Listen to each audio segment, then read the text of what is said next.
सबको खुदावंद की हुज़ूरी में खुश आमदीद कहता हूँ और अपनी तरफ से आपको नमस्ते, सत श्री अकाल। यीशु मसीह के नाम में आप सबको मोहब्बत भरा सलाम कहता हूँ। फिर सलाम जी, हाँ जी, हों ठीक हुआ है ना कम।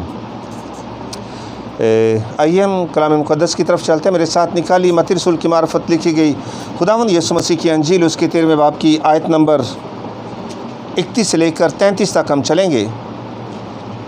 ये सफ़ा नंबर 17 पर होगा नया अहदनामा पर, पुराने एडिशन में तीसरा कॉलम है।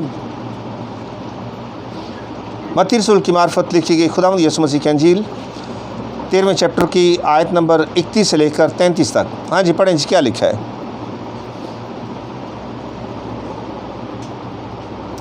उसने एक और तमसील उनके सामने पेश करके कहा कि आसमान की बादशाही उस राई के दाने की मानत है जिसे किसी आदमी ने लेकर अपने खेत में बोया। वो सब बीजों से छोटा तो था, मगर जब बढ़ता है तो सब तरकारियों से बड़ा और ऐसा दृढ़ हो जाता है कि हवा के परिंदे आकर उसकी डालियों पर बसेरा करते हैं।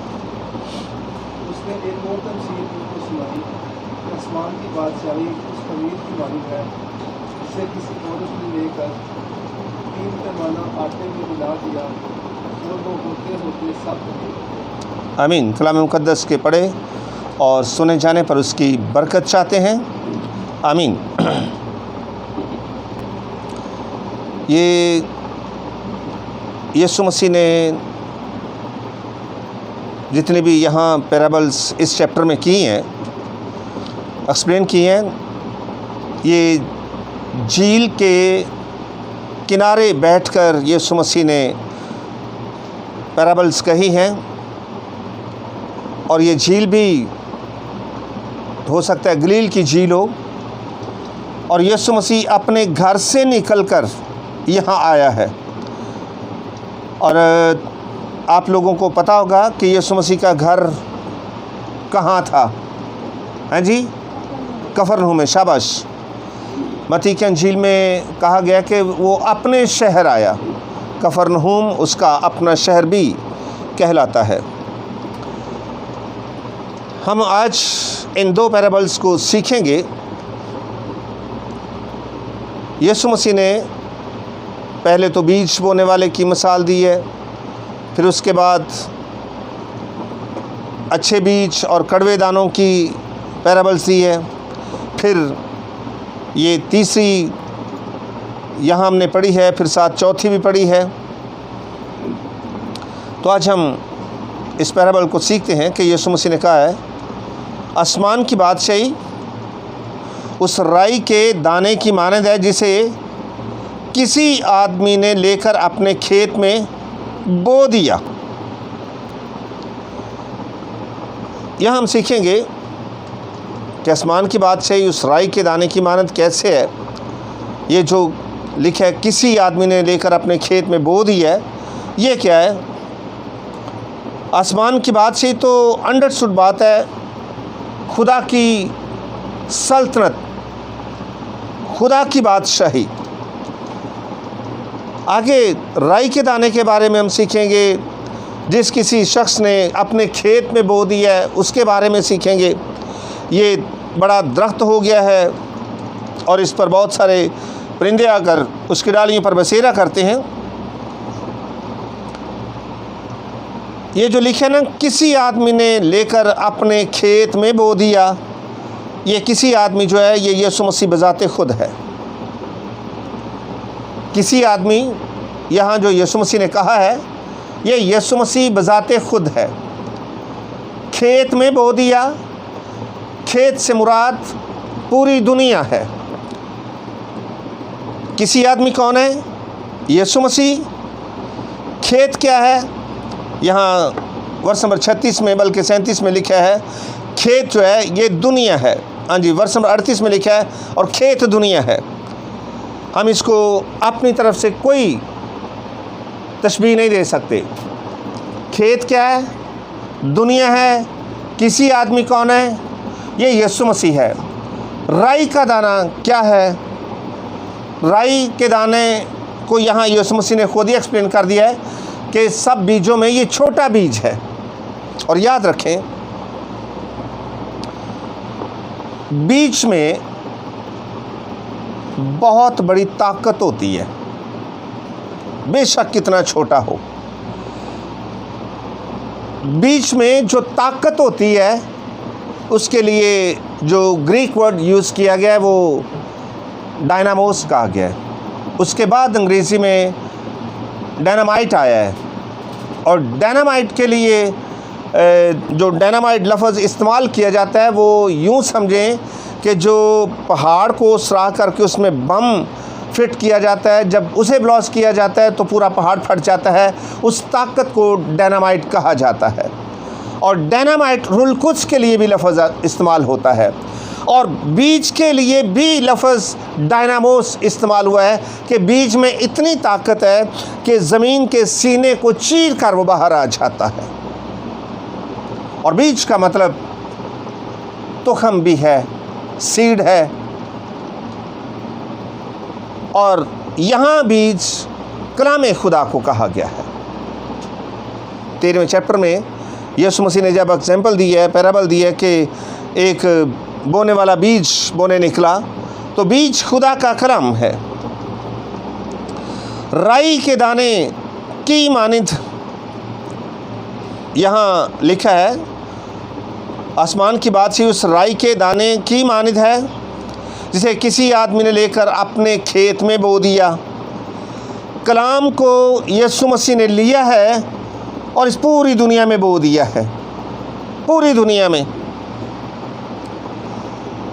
आगे यीशु मसीह खुद डिफाइन करते हैं कि वो सब बीजों से छोटा तो है, मगर जब बढ़ता है तो सब तरकारियों से बड़ा और ऐसा दरख्त हो जाता है कि हवा के परिंदे आकर उसकी डालियों पर बसेरा करते हैं।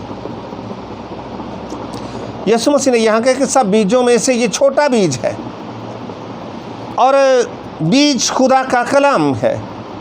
छोटा क्यों कहा गया है? जबकि मैंने पढ़ा है इसके बारे में कि जो राई का पौधा है, यहाँ तो दरख्त यीशु मसीह ने कहा ना कि बाकी तरकारियों से बड़ा दरख्त हो गया है। मैंने जो इसके बारे में पढ़ा कि ये बहुत बड़ा दरख्त नहीं होता, ये झाड़ीनुमा पौधा होता है, मगर यहाँ ये बढ़ गया है और सारी तरकारियों से बड़ा हो गया है, ये बहुत बड़ा दरख्त बन गया है। इसका मतलब ये है कि यीशु मसीह ने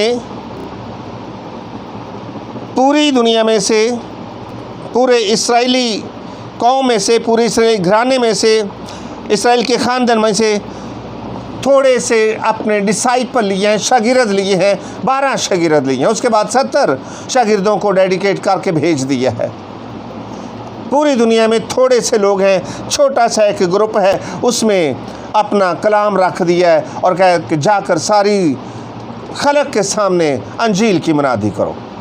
उनके वसीला से यीशु मसीह अपने एक छोटे से ग्रुप के वसीला से, थोड़े से शागिर्दों के वसीला से पूरी दुनिया में, पूरी खलक के सामने बीज बोने को भेजता है, अंजील सुनाने को भेजता है। राई के दाने से मुराद, छोटे पौधा होने से मुराद ये है कि यीशु मसीह के पास जो थोड़े से शागिर्द थे, यानी छोटा सा एक ग्रुप था जिसको दुनिया में भेज दिया है।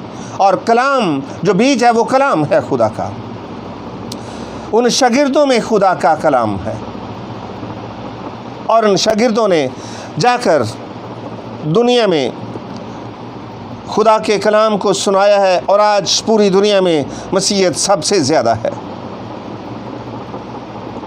आगे एक बात लिखी है, मगर जब बढ़ता है तो सब तरकारियों से बड़ा और ऐसा दरख्त हो जाता है कि हवा के परिंदे आकर उसकी डालियों पर बसेरा करते हैं।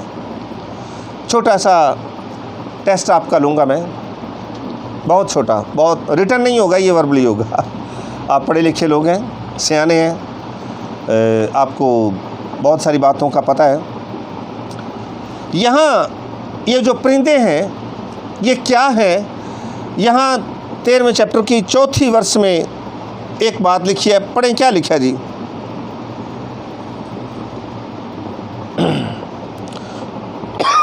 उसके ऊपर कुछ दाने राह के किनारे गिरे और परिंदों ने आकर उन्हें चुग लिया। थैंक यू जी। जब बीज बोने वाला निकला है तो कुछ दाने राह के किनारे गिरे हैं तो परिंदों ने आकर चुग लिया है उन्हें, ठीक है। और अमाल की किताब 10वें चैप्टर में भी एक बात लिखी है, ज़रा निकालते हैं, आपके लिए बहुत ज़्यादा सहूलत हो जाएगी।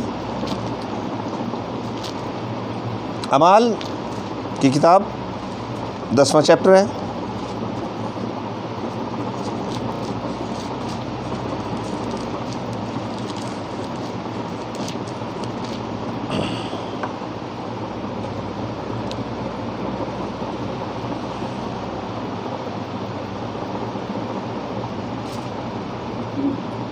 आयत नंबर 12 को पढ़ लेते हैं। 11वीं और 12वीं दोनों वर्सेस को पढ़ेंगे जी। और उसने देखा कि आसमान खुल गया और एक चीज बड़ी चादर की मानी चारों कोनों से लटकती हुई जमीन की तरफ उतर रही है, जिसमें जमीन के सब किस्म के चौपाए। हाँ जी, उस चादर में क्या है? सब किस्म के चौपाए हैं और क्या है? कीड़े मकोड़े हैं और क्या है?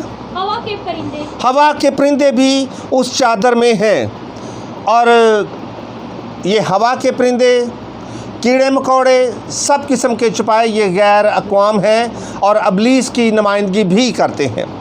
वहाँ जब 13वें चैप्टर में पढ़ा है कि जो राह के किनारे दाने गिरे हैं उनको हवा के परिंदों ने आकर चुग लिया। इट मीन्स कि ये अबलीस की नुमाइंदगी करते हैं। हवा के परिंदे अबलीस की नुमाइंदगी करते हैं।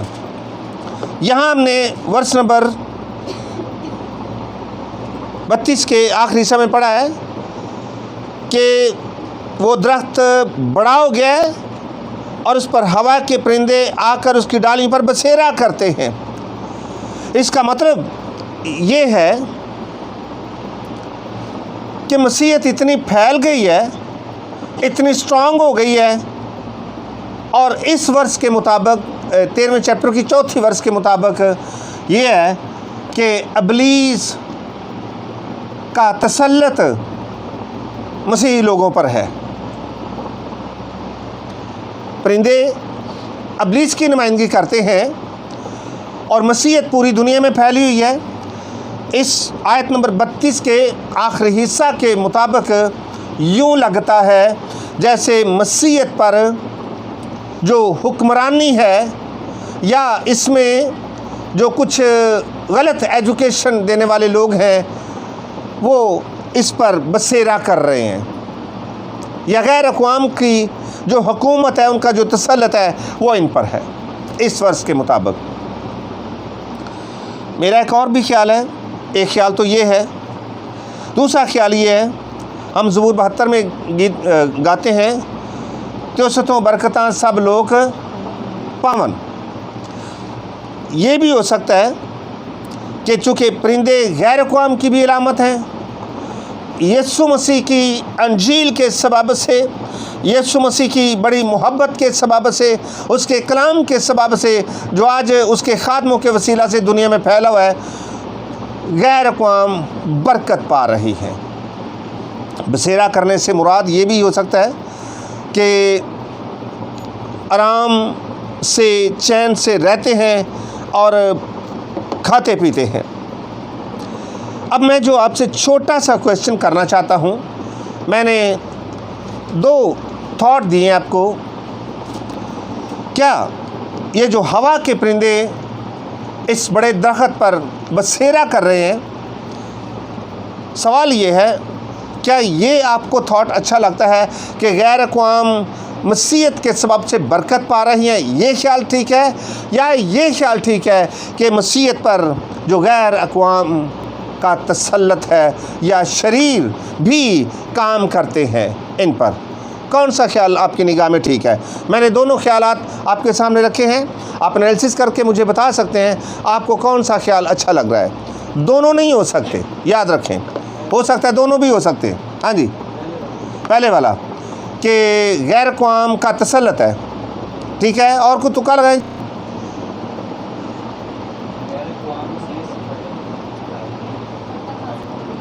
हाँ जी, आपका ख्याल ये है कि गैर अक़वाम मसीहत के वसीला से फ़ायदा उठा रहे हैं, बरकत पा रहे हैं। हो सकता है ये दोनों ठीक हों, चूँकि परिंदे अबलीस की भी नुमाइंदगी कर रहे हैं। और याद रखें, कुछ डिनोमिनेशंस हैं जो गलत एजुकेट कर रही हैं, मैं उनका नाम नहीं लूँगा, लेने से अर्ज भी नहीं है। तो आगे चलते हैं, वर्स नंबर 33 है। उसने एक और तमसील उनको सुनाई कि आसमान की बादशाही उस खमीर की मानिद है जिसे किसी औरत ने लेकर 3 पैमाने आटे में मिला दिया और वो होते होते सब खमीर हो गया।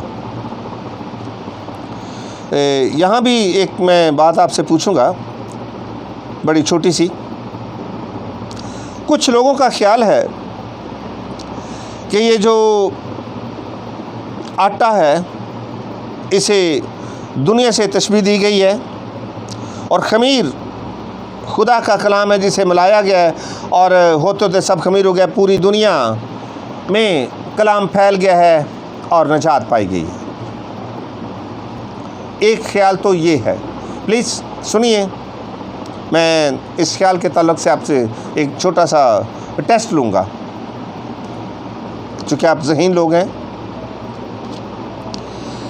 क्या ख्याल है आपका? आप क्या समझते हैं कि ये जो थॉट है कि आटा जो है ये दुनिया है और किसी औरत ने थोड़ा सा खमीर लेकर 3 पैमाने आटे में मिला दिया होते तो सारा आटा ही खमीरा हो गया, ये बात भी ठीक है। आटा जितना मर्ज़ी हो, थोड़ा सा खमीर भी पूरे आटे को खमीर बना देता है। आपके ख्याल में क्या ये ख्याल दुरुस्त है कि आटा दुनिया है और खमीर जो है ये अंजील है और ये जो औरत है ये किसी खादम की या खादमों की नुमाइंदगी करता है और उन्होंने थोड़े से 3 पैमाने आटे में खमीर मिला दिया और होते होते सारा खमीर हो गया, पूरी दुनिया में अंजील फैल चुकी है?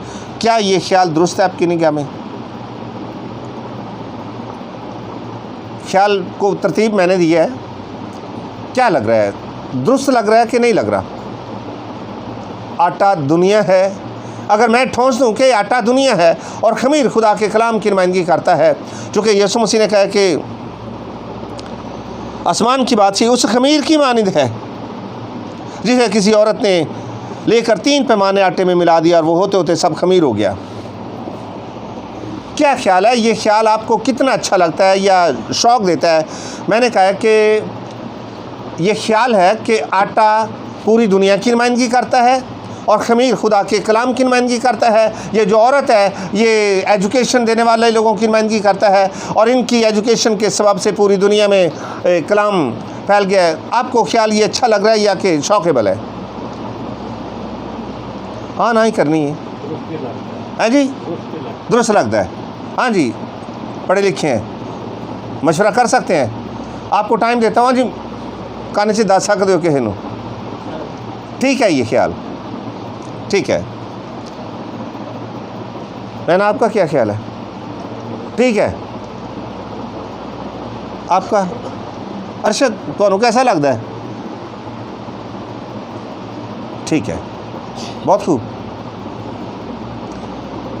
तुसी मशवरा कर लो, तुहाडा की ख्याल है?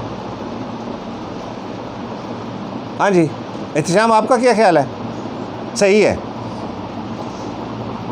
ठीक है, सियाने हैं ना सारे। मैंने आपको एक दफ़ा मैसेज दिया था कि खुदा ने इसराइल को हुक्म दिया कि तुम 7 दिन बेखमीरी रोटी खाना, पहले दिन से खमीर को घर से निकालना। अगर कोई खमीरी रोटी खाएगा उन अय्याम में 7 दिनों तक, तो उसको इसराइल में से काट डाला जाएगा। निकालें ज़रा मेरे साथ, क्रंथियों का खाता है 5वां चैप्टर है जी।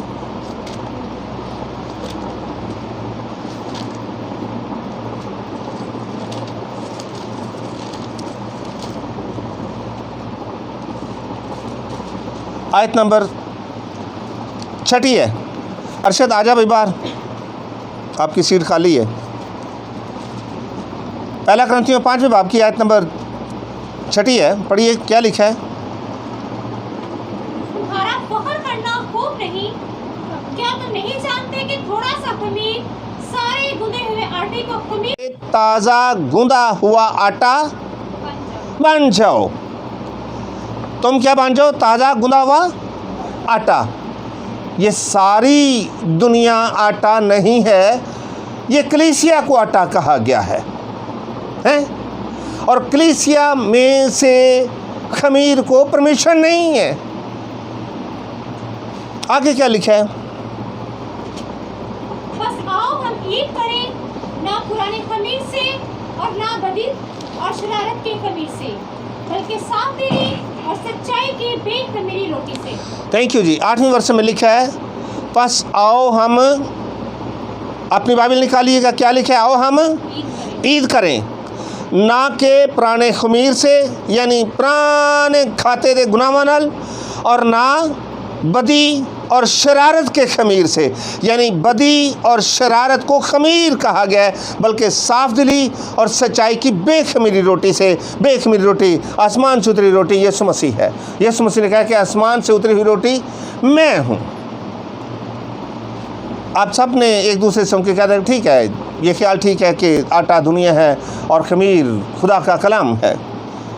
आप टेस्ट में से सारे के सारे फेल हो गए हैं?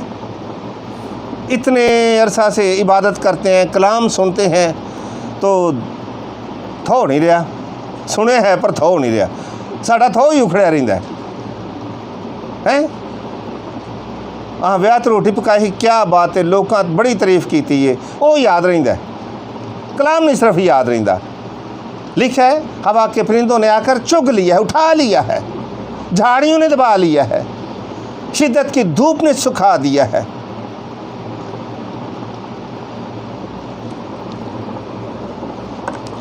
खमीर गुनाह है, आटा कलीसिया है, ठीक है, दुनिया आटा नहीं है। सवाल ये पैदा होता है, चलो थोड़ा सा इसको और एक्सटेंड करते हैं।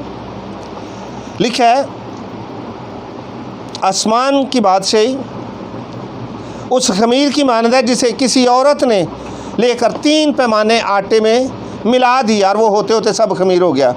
ये औरत कौन है? ये मुकाशफा की किताब में भी इसका जिक्र है, एजबल की तरफ इशारा भी है और ऐसी डिनोमिनेशंस की तरफ भी इशारा है। डिनोमिनेशन से मुराद ऐसे फ़िरक़ों की तरफ इशारा है जो गलत एजुकेट करते हैं। कुछ लोग हैं जो यीशु मसीह को सिर्फ़ एक आम इंसान, अच्छा इंसान मानते हैं, उसका वजूद गुजरांवाला में भी है, ठीक है। वो यीशु को खुदा का बेटा नहीं कहते। जब आप उनसे मिलेंगे वो इखलाक में बहुत पेश रहते हैं, बाइबल यही उनके हाथ में होगी, चाय पिलाएंगे, बिस्किट खिलाएंगे, इखलाकी तौर पर बड़ी अच्छी अच्छी बातें करेंगे। जब 2-4 माह गुजरेंगे फिर उनको ऊपर वाले फ्लोर में ले जाते हैं और उनकी बाइबल चेंज है, उनकी अंजील चेंज है और वो अंजील मेरे पास मौजूद है। ये ऐसी डिनोमिनेशंस की तरफ इशारा है जो गलत एजुकेट करते हैं और कलीसिया में गुनाह को रख देते हैं। और यीशु मसीह ने ये बात की कि आसमान की बादशाही उस खमीर की मानद है जिसे किसी औरत ने लेकर 3 पैमाने आटे में मिला दिया और होते होते सब खमीर हो गया। सवाल ये है कि ये इतनी गुनाह वाली एग्जाम्पल को यीशु मसीह ने क्यों ऐड किया है? खमीर गुनाह की अलामत है, खमीर पुरानी ज़िंदगी की अलामत है। क्यों यीशु मसीह ने इसकी एग्जाम्पल दे दी है? बड़ा इजी जवाब है इसका कि इससे ऊपर पढ़ के देखें तो अच्छे बीज के साथ कड़वे दाने भी बोए गए हैं। आगे जाकर देखेंगे अच्छी और तंदुरुस्त और सेहतमंद मछलियाँ और ख़राब मछलियाँ भी दरिया में हैं, यानी ईमानदारों के साथ बुरे लोग भी हैं। कड़वे दाने शरीर लोगों की अलामत है। इसलिए यहाँ इस एग्जाम्पल को, पैराबल को यीशु मसीह ने फिट किया है। तो अगरचे ऐसी डिनोमिनेशंस हैं जो ऐसा काम करना चाहती हैं और वो अपने गुनाह को फैला देती हैं, अपनी गलत एजुकेशन को फैला देती हैं। यीशु मसीह ने कहा कि जिस तरह वो फैला देती ना, आसमान की बादशाही उसी तरह फैल रही है। हाँ जी, कलाम की समझ आई थोड़ी बहुत? क्या मुश्किल है? हैं? मुश्किल है बातें कि इजी हैं? समझ आ गई? आ गई तो हुणे टुर जाएगी, कोई नहीं गल। यही बात है या कि रहेगी? आपके लिए ये मैसेज रिपीट हुआ है, आपको याद रहना चाहिए। पहले इसे की तरफ दोबारा चलते हैं, थोड़ा सा इसकी रिवीजन करते हैं। आपसे पूछूंगा, आसमान की बादशाही राई के दाने की मानिंद है। बीज कोई भी हो, उसमें बहुत बड़ी ताकत होती है। बीज कोई भी हो, उसमें बहुत बड़ी, अगर ये बीज लें तो ज़मीन का सीना चीर कर बाहर आ जाते हैं और वो बहुत बड़ा दरख्त बनते हैं और उसमें आगे बीज पैदा होता है। बीज से नस्लें बढ़ती हैं। बीज में ये ताकत है, बीज में ये पावर है कि बीज से नस्ल इंप्रूव होती है। बीज में बहुत बड़ी ताकत है। बीज बेशक छोटा है और ये खुदा का कलाम है और इसमें बहुत बड़ी ताकत है जो ज़िंदगियों को बदल कर रख देती है, जिसके वसीला से इंसान गुनाह पर गालिब आ सकता है। यीशु मसीह ने खुदा का कलाम ही यूज़ किया है और इब्लीस भाग गया, यीशु मसीह से फेल हो गया।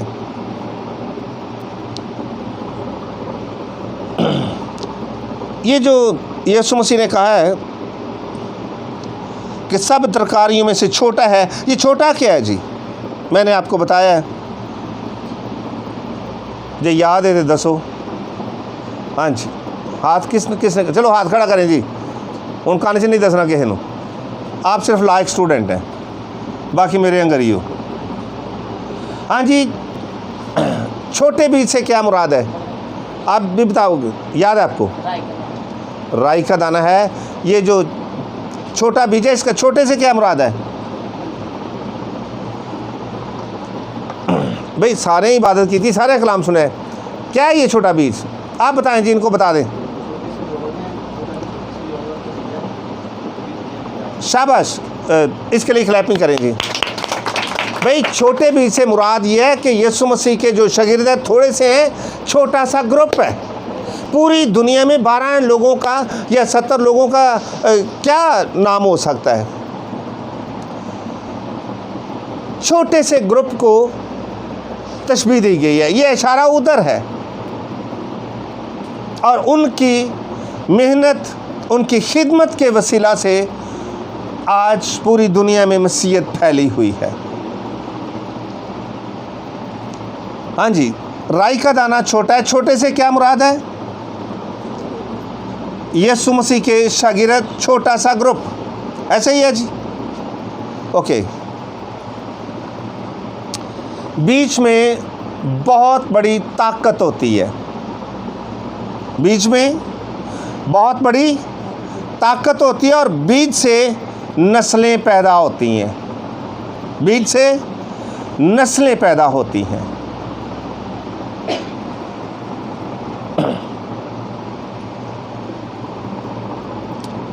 हाँ जी, मगर जब ये बढ़ता है तो सब तरकारियों से बड़ा और ऐसा दरख्त हो जाता है कि हवा के परिंदे आकर उसकी डालियों पर बसेरा करते हैं। ये हवा के परिंदे क्या हैं? हैं जी, नैना आप बताएंगे क्या है हवा के परिंदे? क्या हैं? शैतान। दोनों के जवाब, एक का फ़र्क है, आपका फ़र्क है, दोनों के जवाब दुरुस्त हैं। ये गैर अक़वाम की तरफ भी इशारा करता है और ये इब्लीस की भी नुमाइंदगी करता है। ओके, जिन्होंने दुरुस्त जवाब दिया 3 लोग हैं, आपके लिए सब मिलके तालियां बजाते हैं। खुदावंद आपको बरकत दे। इन बातों को याद रखा करें, ये बहुत कीमती बातें हैं। ये वैसे ही नहीं मिल जाती। जब कोई लेडी खाना बनाती है तो उसका बहुत वक्त लगता है, गर्मी या शिद्दत की सर्दी, तो खाने वालों को बेशक 5 मिनट में खाना मिल जाता है, उसके पीछे उस औरत का बहुत वक्त लगता है।